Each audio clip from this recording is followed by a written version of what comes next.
Tesla introduced their plaid Model S. They didn't add what?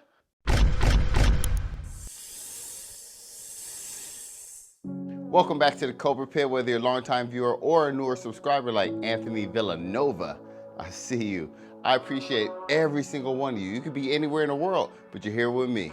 Now, everyone, including myself, is very excited about all of the new features that Tesla added on the plaid Model S and the upcoming X, like the yoke steering wheel, the AMD processor, the rear screen, and so much more. Also, the newly refreshed Model 3 has some features that us with older models don't have. Now, some things can be added to the older models like Chrome Delete. I've done that. Matte center console. I've done that too. Wireless charging. Check. They've even added a power trunk liftgate to the 3, which I haven't done yet. But they did not include something that was even featured on the brand new Ford F-150 Lightning, the power frunk.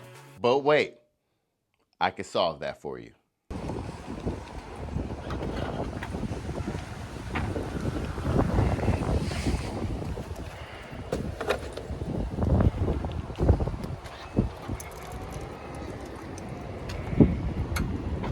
Now, there's many reasons why people think Tesla hasn't included this yet, but that's not the point.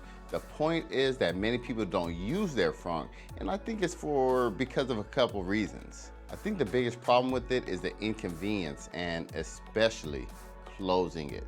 People have dented their frunks from closing them. It's made of a lightweight aluminum that if pressed in the wrong location, it can dent. They have a recommended way of closing it, but what about that time you're just off a little bit, or if someone else closes it? And some people do not want fingerprints on their hood. This wouldn't be such a problem if you have a PPF on your hood, which I highly recommend. But fingerprints aren't very attractive, especially on the very front of your Tesla. Okay, so what's my fix? I had the power frunk installed on my Model X, and I absolutely love it. I bought it off a Hansshow, and I didn't feel comfortable enough to install it myself, so I found an installer to do it for me. If you're in the Cali area, the link is in the description. This is probably the best add-on that I've done to my car.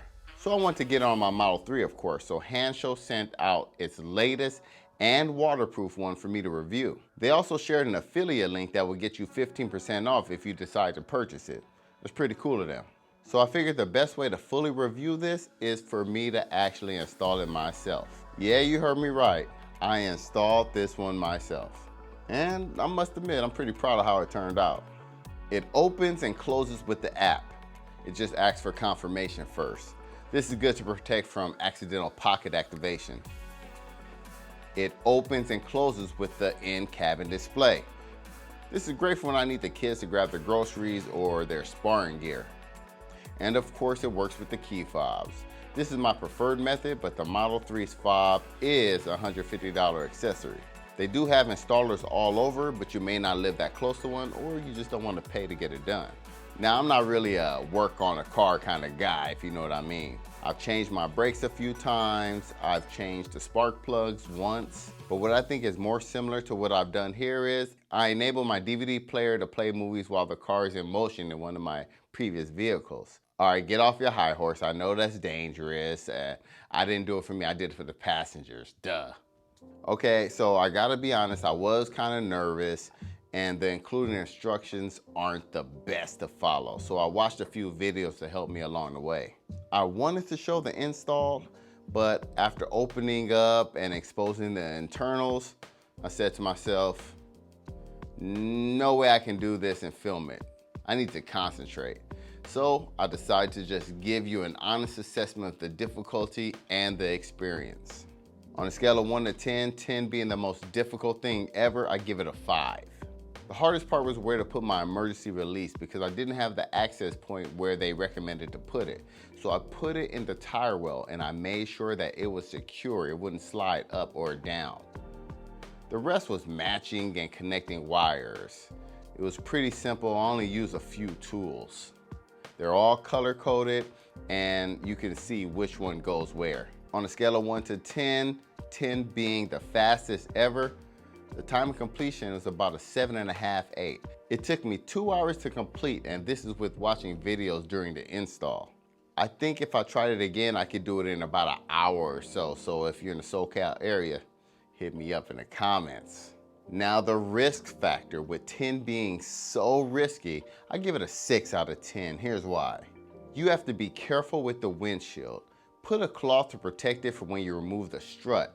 It shouldn't be bent backwards, but if it does, it can crack the window. The install doesn't void warranty because it's not connected to anything critical. I've taken my Model X in for different services and they haven't said a thing.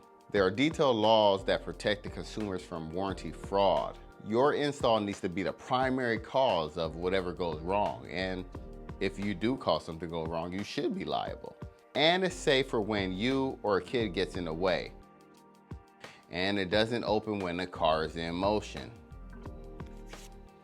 Overall, it's very doable. I love having a power frunk installed. It makes everything so convenient. You just walk up to the car, either hit it on the app, the fob, however you want to open it, place whatever you need to place in the front, and close it. No more fingerprints on your Tesla. If you're interested, the link is below. And it's about time Tesla adds this to the car. But in the meantime, go ahead and get your own. Hey, let me know if there's any questions or comments below. And don't forget, Cobra told ya. All right, y'all, thanks for watching.